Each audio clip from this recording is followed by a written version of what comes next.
En quatrième apparition, Césaire nous apprend par un mémorable exemple combien les conversations dans le lieu saint déplaisent à Dieu. Dans un monastère de Cîteaux, appelé Saint-Sauveur, deux jeunes filles allèrent se consacrer à Dieu. On les avait placées au cœur, l'une à côté de l'autre. La première, Gertrude, quoique très pieuse, avait le défaut du bavardage et rompait souvent le silence, ce qui lui attira un sévère châtiment après sa mort. Une maladie l'emporta à la fleur de l'âge. On l'avait enterrée au fond de l'église. Or, un soir, que les religieuses étaient réunies dans cette église, la voilà qui apparaît devant l'autel, y fait la génuflexion accoutumée et va s'asseoir à côté de Marguerite, sa compagne d'entrée en religion et de bavardage, sans être vue d'aucune autre religieuse.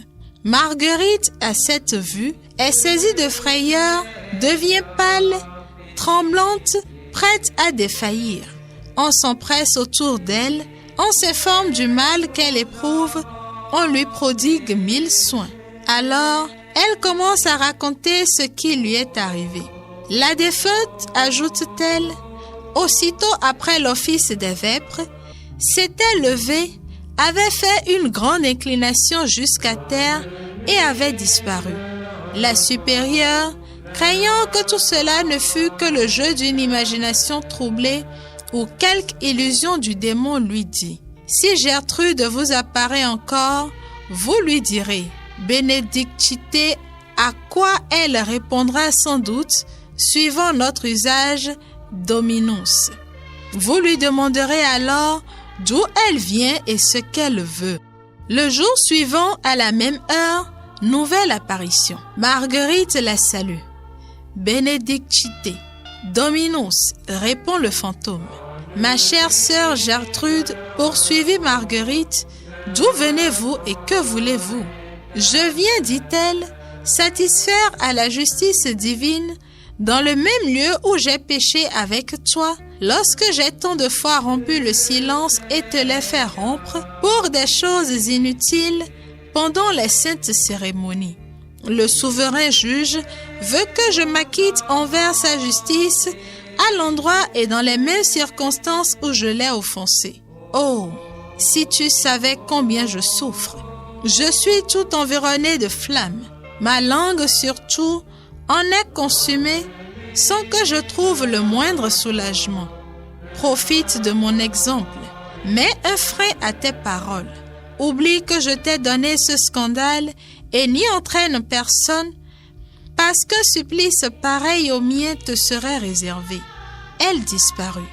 Plusieurs fois encore, elle vint demander la prière des religieuses jusqu'à ce que, délivrée par leur suffrage, elle dit à son amie un tendre adieu et se dirigea vers le tombeau où on l'avait ensevelie. Elle en souleva la pierre et s'y coucha pour toujours. Ces différentes émotions agirent si fortement sur Marguerite qu'elle tomba dans une grande maladie et ne tarda pas à être à l'extrémité.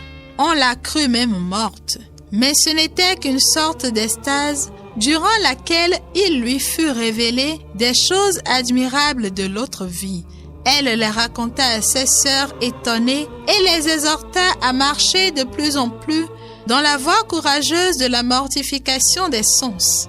De son côté, elle devint scrupuleusement fidèle à la règle du silence, ayant toujours présent à l'esprit le châtiment de sa sœur Gertrude. Veillons donc nous-mêmes sur notre langue, puisqu'elle peut être enflammée du feu de l'enfer. Celui qui ne pêche pas par la langue est parfait, dit le Saint-Esprit. Ayons beaucoup de respect pour le lieu saint. N'y commettons jamais aucune dissipation si nous ne voulons pas aller souffrir longtemps et cruellement en purgatoire. Pour les âmes du purgatoire, Notre Père qui es aux cieux, que ton nom soit sanctifié, que ton règne vienne, que ta volonté soit faite sur la terre comme au ciel.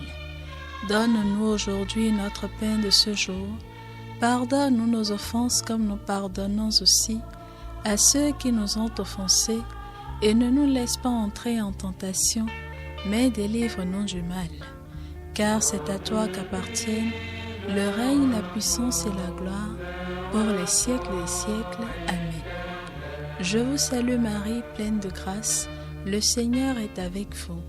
Vous êtes bénie entre toutes les femmes, et Jésus, le fruit de vos entrailles, est béni.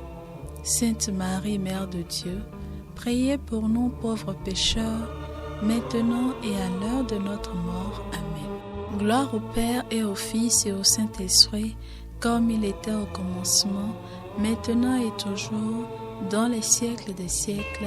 Amen. Donne-le Seigneur le repos éternel et fais briller sur eux la lumière sans déclin, qu'ils reposent en paix. Amen.